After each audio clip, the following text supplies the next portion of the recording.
Student कैसे हैं आप। नेक्सस एजुकेशन पॉइंट में आपका स्वागत है। हम हाजिर एक नई वीडियो के साथ। आज हम बात करेंगे बीपीएससी 132 भारतीय सरकार और राजनीति इग्नू यूनिवर्सिटी। टॉपिक है भारत में किसान या कृषक आंदोलन की समीक्षा कीजिए। आर्थिक उदारीकरण के किसानों पर क्या प्रभाव पड़े, इसके बारे में हम इस वीडियो में जानेंगे। भारत में किसान आंदोलन की संपूर्ण जानकारी के लिए हमारी इस वीडियो को लास्ट तक देखिए। अगर अभी तक आपने चैनल को सब्सक्राइब नहीं किया तो हमारे चैनल को सब्सक्राइब करें, बेल आइकन बजाएं ताकि हमारी आने वाली वीडियो की नोटिफिकेशन आपको आसानी से मिल सके।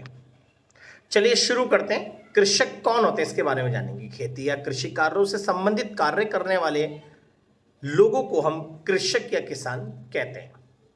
भारत में सामंतिक कृषि व्यवस्था में गरीब मजदूर किसान जमींदारों के लिए कार्य करते थे, जबकि भूमि सुधार लागू होने के पश्चात काश्तकार भूमि के मालिक बन गए और उसी पर कार्य करते हैं।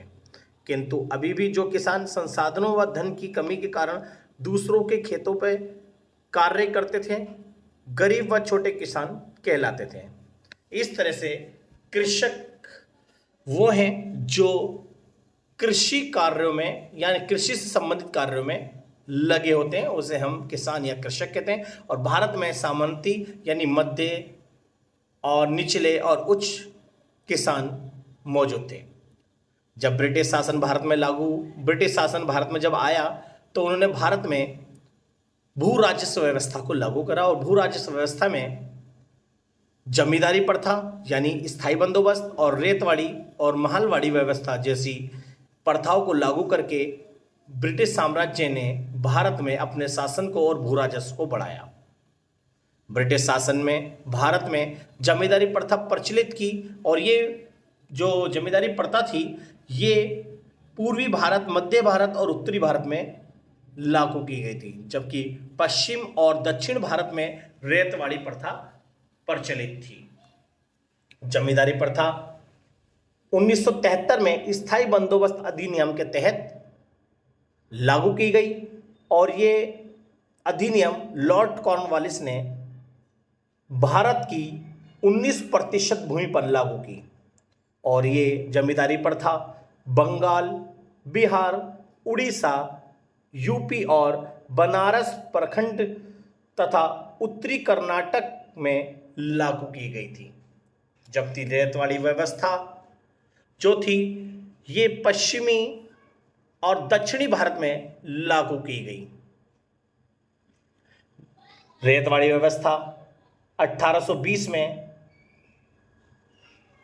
दक्षिण भारत और पश्चिमी भारत में लागू की गई थी और ये अधिकतर मद्रास, मुंबई, असम के कुछ हिस्से शामिल हैं। जमींदारी प्रथा के अंतर्गत ब्रिटिश साम्राज्य ने हर गांव के एक जमींदार को नियुक्त किया ताकि जमींदारी प्रथा के अंतर्गत अब जमींदार किसानों से सीधा लगान वसूल करके वो ब्रिटिश साम्राज्य को देगा, जिसके तहत जमींदारी प्रथा लागू होने से भारतीय किसानों का शोषण होने लगा, जिससे वो सरकार का लगान तो वसूल किया करते थे लेकिन अपने लाभ को भी उसमें ही इंक्लूड करके किसानों पर डाल देते थे। इस तरह से जमींदारों ने भारतीय किसानों को बहुत ही ज़्यादा शोषित किया। ब्रिटिश साम्राज्य ने भारत में अपने लगान की दर को बढ़ाया। उन्होंने जमींदारी प्रथा और रेतवाड़ी प्रथा के माध्यम से किसानों का शोषण ही करा। रेतवाड़ी प्रथा में सरकार का किसानों से सीधा संबंध होता था, अर्थात करों की उगाई सीधा सरकार किया करती थी। यहाँ पर रेतवाड़ी व्यवस्था में जमींदारी प्रथा यानी जमींदार नहीं होते थे, यानी सरकार जो है किसानों से सीधा टैक्स यानी लगान वसूल कर रही है। भारत में किसान संघर्ष की परंपरा अत्यंत पुरानी है। ब्रिटिश शासकों की आर्थिक नीतियों का किसानों पर अधिक बुरा प्रभाव पड़ा, इसलिए 19वीं सदी में विभिन्न किसान आंदोलन हुए, जैसे बंगाल आंदोलन, मराठा आंदोलन, पंजाब का विद्रोह आदि। क्योंकि ब्रिटिश साम्राज्य की नीतियों के खिलाफ भारतीय किसानों ने अपनी आवाज़ उठाई और समय समय पर आंदोलनों को बढ़ावा दिया, जिससे ब्रिटिश साम्राज्य को ब्रिटिश साम्राज्य की नींव को हिला दिया। और किसानों ने अपनी बातों को मनवाया। अब बात करते हैं भारत में किसान आंदोलन के बारे में कि कौन कौन से आंदोलन था भारत में। किसान आंदोलन में पहला जो आंदोलन था तेलंगाना किसान आंदोलन था।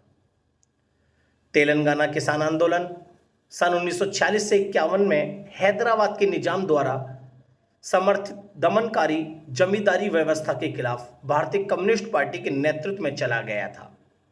यह आंदोलन आर्थिक शोषण, सामंती उत्पीड़न, जातिगत भेदभाव और राजनीतिक अनिश्चितता के संयोजन का परिणाम था। इस तरह से तेलंगाना कृषक आंदोलन बड़ी तेजी से उभरा और उन्होंने ब्रिटिश साम्राज्य की नींव हिला दी। नेक्स्ट है नक्सलवाड़ी किसान आंदोलन।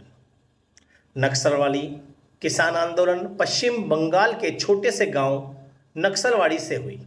इस आंदोलन की शुरुआत 1967 में हुई। भारतीय कम्युनिस्ट पार्टी के नेता चारू मजुमदार और कानू सान्याल थे, यानी जो नक्सलवाड़ी आंदोलन जो चलाया था वो उसके जो नेता थे चारू मजुमदार और कानू सान्याल थे। इन्होंने किसानों को एकत्रित किया और 1967 में नक्सलवाड़ी किसान आंदोलन की शुरुआत की। और यह आंदोलन भूमि का पुनर्वितरण, जो किसानों से जमीन छीनी गई थी उसका पुनर्वितरण, साहूकारों और किसानों के बीच में जो समझौते हुए उसको जलाए जाना तथा चावल के भंडारों पर कब्जा कर लेना बड़े बड़े जमींदारों के द्वारा, इनके खिलाफ किसानों में बांटा जाना आदि से संबंधित था। यह आंदोलन काफ़ी तेजी से उभर कर सामने आया। नेक्स्ट है शरद जोशी का सेतकारी संगठन। जी, शरद जोशी के नेतृत्व में भी एक आंदोलन चलाया गया। सन 1989-80 में महाराष्ट्र में किसान आंदोलन का नेतृत्व शरद जोशी ने किया। यह एक गैर राजनीतिक आंदोलन था। शरद जोशी के अनुसार सभी राजनीतिक दल किसानों को अपने लाभ के लिए इस्तेमाल कर रहे थे और किसानों को अपनी आर्थिक लड़ाई स्वयं लड़नी पड़ रही थी।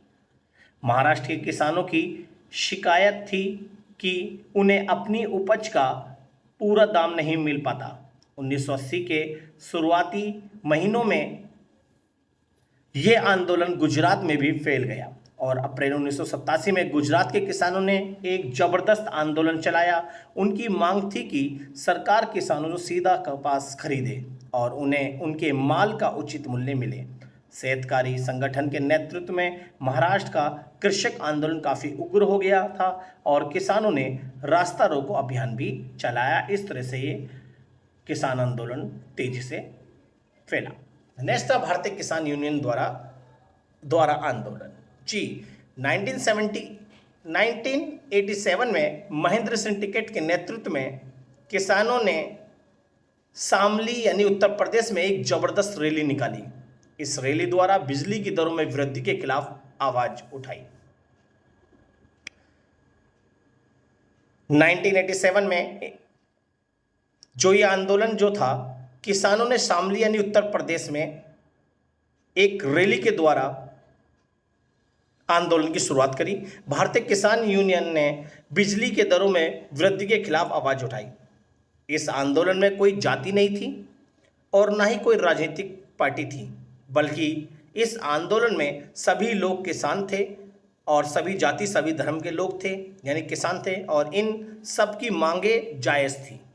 इसलिए आंदोलन कामयाब रहा। सरकार को बिजली के दामों में कमी करने की घोषणा करनी पड़ी। इस तरह से ये आंदोलन भी सफल हुआ। नेक्स्ट आंदोलन चिपको आंदोलन। जी, किसानों का चिपको आंदोलन एक पॉपुलर आंदोलन था। चिपको आंदोलन की शुरुआत 1970 के दशक यानी 1973 में उत्तराखंड के गढ़वाल क्षेत्र के एक छोटे से गांव में हुई। भारत के उत्तराखंड राज्य में किसानों ने अंगू के वृक्षों की कटाई का विरोध करने के लिए किया था। वे राज्य के वन विभाग के ठेकेदारों द्वारा वनों की कटाई का विरोध कर रहे थे और उन पर अपना परंपरागत अधिकार जता रहे थे, जिसके खिलाफ गढ़वाल क्षेत्र के किसान महिलाएं पेड़ों से चिपक गईं और पेड़ काटने के विरोध में अपना आंदोलन चलाया। और उन्होंने कहा कि पेड़ काटने से पहले हमें काटो फिर काटना, जिसके कारण वहाँ के जो ठेकेदार थे वो बिना पेड़ काटे वापस उल्टे पैर चले गए, जिसके कारण ये चिपको आंदोलन एक सफल आंदोलन के रूप में प्रस्तुत हुआ। इस तरह से जगह जगह और भी आंदोलन नेतृत्व में आने लगे। इस तरह से ये चिपको आंदोलन जो था, जो किसानों का एक महत्वपूर्ण आंदोलन था। अब बात करेंगे वैश्वीकरण का किसानों पर प्रभाव। जी, आर्थिक उदारीकरण या वैश्वीकरण का किसानों पर क्या प्रभाव पड़ा? भारत में वैश्वीकरण अपनाए जाने से किसानों पर नकारात्मक और सकारात्मक दोनों ही प्रकार के प्रभाव पड़े, जिसे निम्नलिखित प्रकार से स्पष्ट कर सकते हैं। पहला पॉइंट है क्षेत्रीय असमानता को बढ़ावा। आर्थिक उदारीकरण और वैश्वीकरण के कारण क्षेत्रीय असमानता को बढ़ावा मिला। वैश्वीकरण से वैश्वीकरण का लाभ किसी राज्य में ज़्यादा और किसी राज्य को कम मिला, क्योंकि संसाधनों के माध्यम से भारत के विभिन्न राज्य आसमान हैं। जिन राज्यों के पास संसाधन ज़्यादा है वो अपनी कृषि व्यवस्था को उन्नत कर सके, और जिनके पास संसाधनों का अभाव है वो राज्य संसाधनों के अभाव में कृषि व्यवस्था को उन्नत नहीं कर पाए, जिससे कोई राज्य काफ़ी डेवलप हो गया और कोई राज्य कम डेवलप हुआ, जिसकी वजह से क्षेत्रीय असमानता को बढ़ावा मिला। सेकंड है उच्च तकनीक को बढ़ावा। वैश्वीकरण के आने से भारत में उच्च तकनीक को बढ़ावा मिला और नई नई प्रौद्योगिकी कृषि के क्षेत्र में आने लगी। इन टेक्नोलॉजी का प्रयोग करके जो किसान हैं वो अपनी फसल के जो क्वांटिटी है उसे तेजी से बढ़ा पाया और अधिक मात्रा में उत्पादन करने लगा, जिससे बड़े जो पूंजीपति किसान हैं उनको इसका सीधा लाभ मिला। उच्च तकनीक के कृषि उत्पादकता में वृद्धि हुई। थर्ड है कीटनाशक दवाइयों की उपलब्धता। जी, पहले कीटनाशक दवाइयों के अभाव में जो फसलें होती थी वो कीड़े खा जाते थे, लेकिन आज कीटनाशक दवाइयों का इस्तेमाल करके आज फसलों को बचाया जाता है। इस कीटनाशक दवाइयों की वजह से जो फसलें बर्बाद होती थी अब वो फसलें बर्बाद होने से बच जाती हैं, जिसकी वजह से उत्पादकता यानी कृषि उत्पादकता तेजी से बढ़ने लगी। कीटनाशक दवाइयों की वजह से किसान बेहतर तरीके से कृषि करने लगे। नेक्स्ट है गरीबी और बेरोजगारी को बढ़ावा। वैश्वीकरण के आने से गरीबी और बेरोजगारी को बढ़ावा मिला। जो अमीर किसान हैं वो धन के माध्यम से बड़ी बड़ी मशीनरियों का प्रयोग करने लगे, खरीदने लगे, जिससे वो उनकी कृषि उत्पादकता बढ़ने लगी। और गरीब किसान के पास आर्थिक शक्ति के अभाव में वो मशीनी जो बड़ी बड़ी मशीनें हैं उस टेक्नोलॉजी उसे वो खरीद नहीं पाए, जिसकी वजह से उनकी उत्पादकता नहीं बढ़ी। मशीन आने से जो हाथ के किसान हैं वो हल्के हल्के बेकार होने लगे, जिसकी वजह से गरीबी और बेरोजगारी को बढ़ावा मिला।